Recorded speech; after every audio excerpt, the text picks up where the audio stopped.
Hello everybody, welcome to WhatCulture Gaming. I'm Scott, joined by Josh. Hello, Scott. Josh, my friend, video games be video gaming, and it turns out that Fallout 5 is real after all. It certainly is, and officially this time, Todd Howard was doing an interview with IGN, and he just outright said that, yep, after Elder Scrolls 6, we're going to be making Fallout 5. 2055? The exact quote was, yes, Elder Scrolls 6 is in pre-production, and, you know, we're going to be doing Fallout 5 after that, so our slate's pretty full going forward for a while. We have some other projects that we look at from time to time as well, but it seems to be that once Elder Scrolls 6 is done in like 2036, they'll get on to Fallout 5. Now, Scott, Fallout is my favorite franchise, and yet this news just kind of fills me with dread, and I don't want to just be negative. It's just that when it comes to how I like my video games to be announced, to me, this is like anti-hype. Yeah, this is one of the weirdest ways to confirm that one of the most anticipated titles is in production. Obviously, there's been a bunch of different rumors and talking points around Fallout 5 for the longest time. It was always going to happen. One of the biggest franchises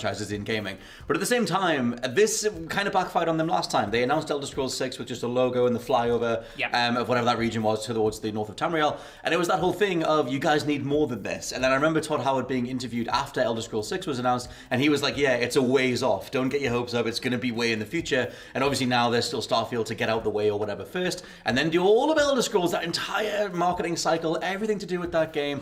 And then I also said to Josh last night, we're going to need about a year or so for them to fix Starfield, or do whatever patches they need to do post-release to Starfield, or do season pass stuff as well. I don't know. I'm in a weird place with Bethesda, and I don't want to be too negative with them, but I think they are maybe taking on too much, or talking about too much all at once, in the midst of changing their overall production as they get absorbed by Xbox, and they kind of need to change their approach to games, because they wanted to kick out Starfield this year, and Xbox went, no, it actually needs to be, you know, pristine and bug tested, and not a flaming car wreck like your other stuff. So can you delay it and make sure? So if delays are in the works, and I'll keep yammering, then maybe that's going to be a 2040 release. You keep yammering, I'll live to hear it. But yeah, it might be a long ways off, and I want to clarify that my issue isn't with me thinking that Fallout 5 is going to be bad or anything like that. I do have hope for that game. It is just the fact that, like you said, I worry that they're taking on too much and announcing these games too early. Like, we got the first trailer for Elder Scrolls 6 like 3 or 4 years ago now. It was a while ago. And it's still in pre-production, understandably, because they're making Starfield, all hands on deck with that. But then it's going to be like, presumably, at least another 4 years for the Elder Scrolls 6 before that comes out, and that's being generous.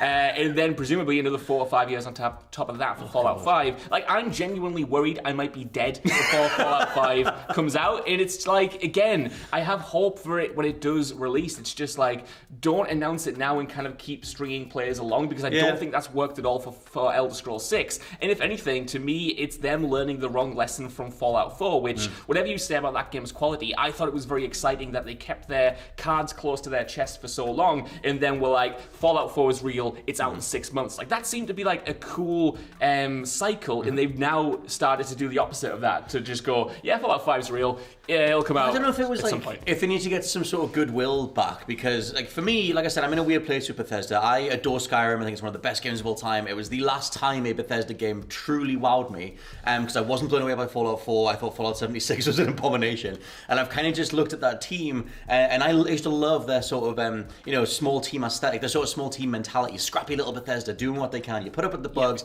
you put up with the glitches, because the ambition is so huge.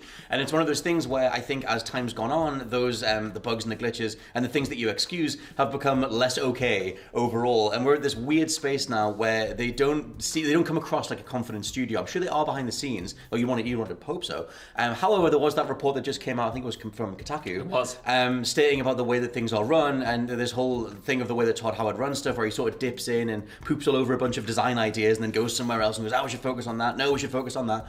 And it's one of those things where, a lot of the reaction to Fallout 5 and stuff last night was, does someone else need to lead the studio? Like, I know Todd Howard came in, I think, as a coder initially, and worked his way all the way up. But it's that whole thing of, is it maybe time for some fresh blood? Maybe time for a shake-up? Yeah. Maybe time for something other than just Elder Scrolls and just Fallout? Well, you mentioned there Bethesda kind of being, or being perceived as kind of this scrappy underdog studio, and they definitely once were. But yeah, in that Kotaku report, it was pointed out that, Bethesda, considering the size of their games, these big AAA open world RPGs, have a relatively small team, like in comparison to other AAA producers and studios and stuff. And I think that might be part of the problem, that when they make a game, it's seemingly all hands on deck. So it's not like they're going to have two projects going at once. It's like we're looking at this one thing, and then we'll move on to this next thing. And that might make for more cohesive games, but it makes for a slower turnaround. Yeah, there's something as well that kind of felt a bit factory line about just sort of saying, well, we're going to do Elder Scrolls next, 6 next, of course we are. And then we'll have to do Fallout 5 after that, and oh god,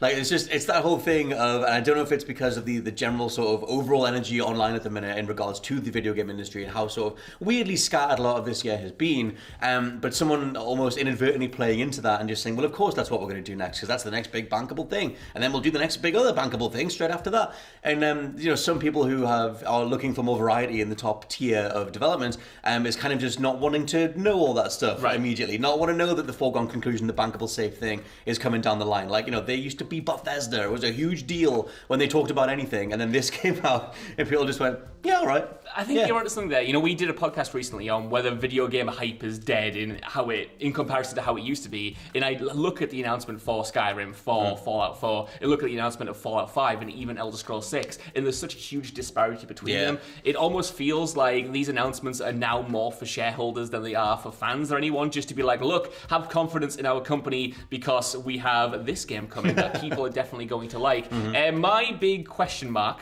that's barely a phrase, but my big question mark surrounding this whole news is whether or not this rules out any kind of spin-offs in the meantime, i.e. New Vegas 2, which we have heard rumors about for a little while now. Apparently that might be in early pre-production as well from Obsidian. If that was a stopgap release, I would actually be fine with Fallout 5 being so far away. But if we don't get any kind of spin-off or stopgap release that is good and not Fallout 76, I will be like, man, like, why have you announced this now? It is interesting in regards to how they are managing the Fallout IP overall, because Fallout 76 has been saved, let's say. There are NPCs, there are lots of story expansion stuff in there. The Pit just got announced during the Xbox stream. So it seems like if you've stuck with that game, you are eventually being rewarded. It's just that it's years later than when it should have launched, or the state that it should have launched in.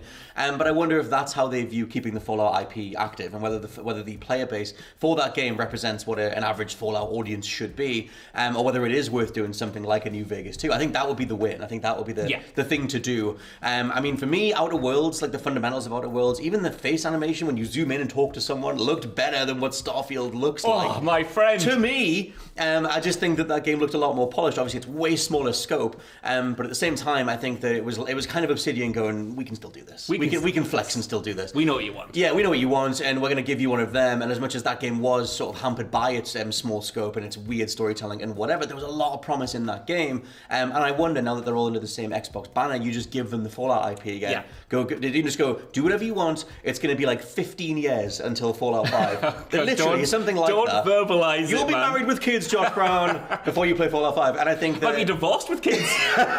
Sitting there playing Fallout 5. And that's the whole thing. I think you sort of free up that time and you go, okay, we're going to need to do something Fallout-based that isn't Fallout Shelter on consoles. It's already on the Switch, I guess. But anyway, and do something like that. So I think that's how you keep it alive. Because what do you actually want from a Fallout 5, considering how much Fallout 4 went down there, not down the shooter route, but they brought in its software to help with the gunplay. Yes. And then they minimized all the dialogue options, and that's something Starfield's trying to address, but does that feed back into Fallout? It's a great question, man, because Fallout, even though I really enjoyed Fallout 4, put over 100 hours into that game, I think I definitely enjoy it more than you did. Yes. It did almost feel like a developer having an identity crisis with a franchise. Yes. It tried to accentuate a lot of the elements of Fallout that I didn't necessarily already love. I wasn't a huge fan of the base building mechanics and what have you. So hopefully I kind of want to see it go back to its RPG roots, and that might sound dumb, but although the, combat was better in 4, the missions themselves, obviously the dialogue system took a lot of flack at the time. I kind of want to see them roll some of that stuff back and go to more considered quests, more considered choices,